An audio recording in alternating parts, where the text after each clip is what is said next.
Ask most St. Louisans about the Port of St. Louis, and they won't know what you're talking about.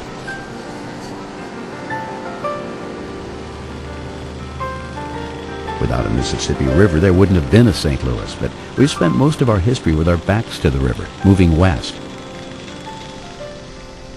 But the Port of St. Louis is the third largest inland port in the United States, consisting of about 60 docks and wharves along a 90-mile stretch of the Mississippi.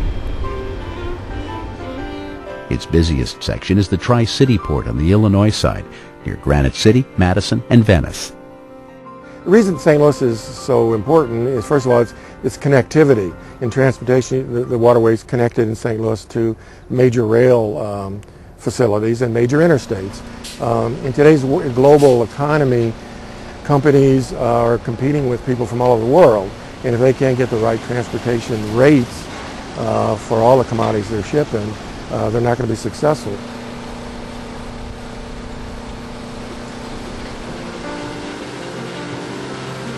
As a port, St. Louis has some definite advantages.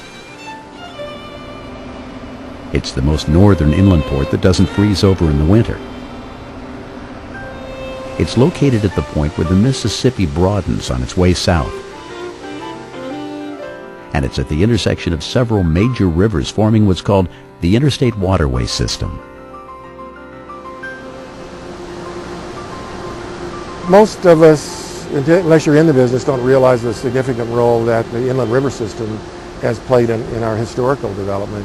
The waterways really weren't developed till the late 20s and 30s, and now there's a 25,000-mile navigable waterway in the middle of the United States, which has allowed us to develop economically. It's an important part of our import-export role in the world. The Mississippi, particularly north of St. Louis, has always been difficult to navigate. During the 1930s, a system of 26 locks and dams provided a kind of stairway for boats so they'd be assured sufficient channel depth. The stretch of river between downtown St. Louis and the mouth of the Missouri River is particularly hazardous. After World War II, the Army Corps of Engineers built a detour around that dangerous bend, a 9-mile-long canal and an additional lock and dam. Tri-City Port is located on the canal just upstream from downtown.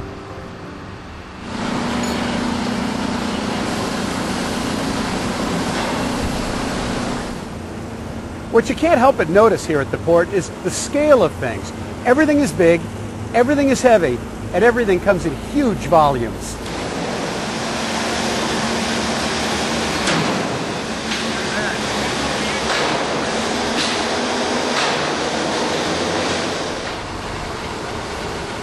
A typical barge on the river is going to hold between 1,500 and 1,700 tons. The steel coils that you witnessed today, those are right at 40,000 pounds, 20 tons each. The forklift that you saw pick up that coil can pick 70,000 pounds in a single lift.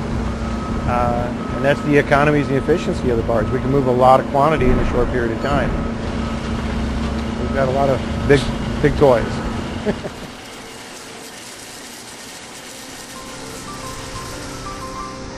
Steel from Mexico and Eastern Europe, copper from Western Europe, minerals from South Africa, agricultural products from South America, machinery, coal, petroleum, all pass through here. Processions of rail cars deposit their contents, which are carried by conveyor belts to barges.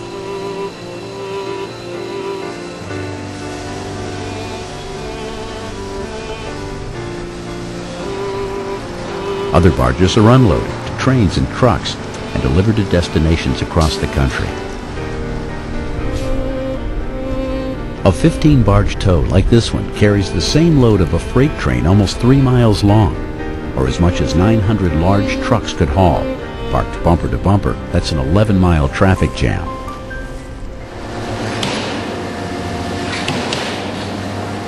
It's hard work.